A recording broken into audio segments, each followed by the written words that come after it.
नमस्कार। अब खबरें राजस्थान के जयपुर स्थित शहीद स्मारक की। जयपुर स्थित शहीद स्मारक पर आज राजस्थान पुलिस उप निरीक्षक भर्ती 2021 के चयनित थानेदारों और उनके परिवारजनों ने शांतिपूर्ण धरना प्रदर्शन किया। प्रदर्शनकारियों ने सरकार से निर्दोष एवं ईमानदार अभ्यर्थियों के हितों की रक्षा करने और भर्ती रद्द करने के फैसले पर पुनर्विचार करने की मांग की है। अभ्यर्थियों का कहना था कि उन्होंने 4-5 वर्षों की कठिन मेहनत के बाद परीक्षा उत्तीर्ण की और प्रशिक्षण के दौरान पूरी निष्ठा से दायित्व निभाए।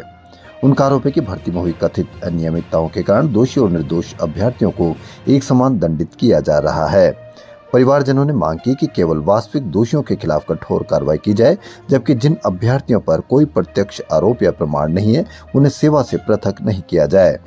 प्रदर्शनकारियों ने प्राकृतिक न्याय और संवैधानिक अधिकारों की रक्षा की अपील भी की।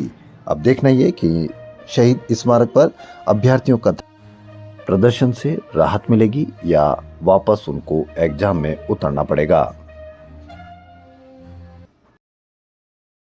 देखिए, मैं राजस्थान के दक्षिणी छोर से आता हूं। मेरी विधानसभा के अंदर 3 नौजवान ऐसे हैं जिनका आज स्थिति है जन्म मरण पे आ गया है। और ऐसा ही भर्ती से पहले वो लोग, कोई एलडीसी था, कोई शिक्षक था, कोई किसी और में था। और हम जानते हैं किस परिस्थिति के अंदर पढ़ाई लिखाई कर कर लोग इस मुकाम हासिल करते हैं। ख्वाब देखते हैं कि प्रदेश के अंदर हम वर्दी पहनेंगे, और जब वर्दी पहनने की बारी आई तो सबसे पहले किसी ने माता पिता को अपना टोपी पहनाई थी, समाज में सम्मान मिला था। और सम्मान मिलने के बाद में ये कहा जाता है कि ये लोग गलत हैं, ये चोर हैं, और इन्हें बाहर निकाला जाता है। तो मेरा ये कहना है कि चोर जो है उसे बाहर निकालना चाहिए, इनके साथ न्याय होना चाहिए। और ऐसी स्थिति में फंस जाता है बच्चा, जहां पर किधर जाए और क्या करे। आज मैं कह सकता हूं कि माननीय मुख्यमंत्री जी को, वो भी एक विधायक है और मैं भी विधायक हूं, 2 साल गुजरने के बाद में कहे कि आप लोग अयोग्य हो, आप चोरी छिपे जीत कर आए हो, तो हमारे पर क्या गुजरेगी। यही स्थिति प्रदेश के नौजवानों के साथ में है। मैंने सबसे पहले पत्र के माध्यम से अवगत कराया था। विधानसभा सत्र जब चला था तब भी लड़ा था।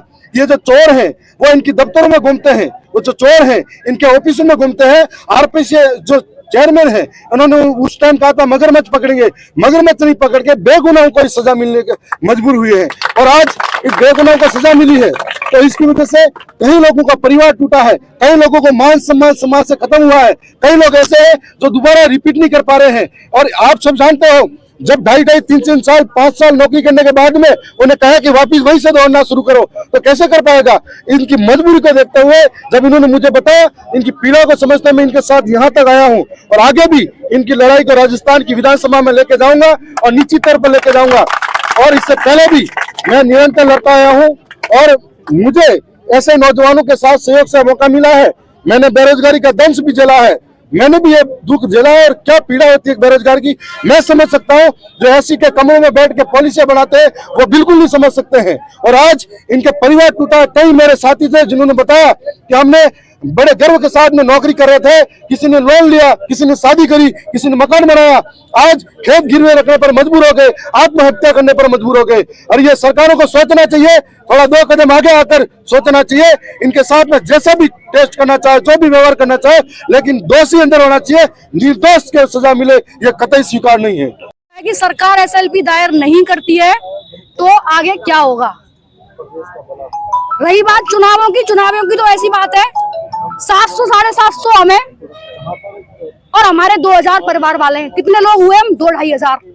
सरकार को शायद इसीलिए ही परवाह नहीं है कि 2-2.5 हजार वोटों से क्या होने जाना है अपना, क्योंकि राजस्थान की जनता तो इस अन्याय को देखते हुए बहुत ज्यादा खुश है। पड़ोसी खुश है, रिश्तेदार खुश है, कार्यपालिका खुश है, व्यवस्थापक खुश है और न्यायपालिका तो बहुत ज्यादा खुश है। लेकिन उसके बावजूद मैं आपको एक बात बता देती हूँ कि इन 750 लोगों की जो आत्माएं है ना, जिस सच्चाई पे आज ये लोग खड़े हैं ना, 2028 में जब राजस्थान में चुनाव होंगे ना तो इस सरकार का सूपड़ा उड़ जाएगा।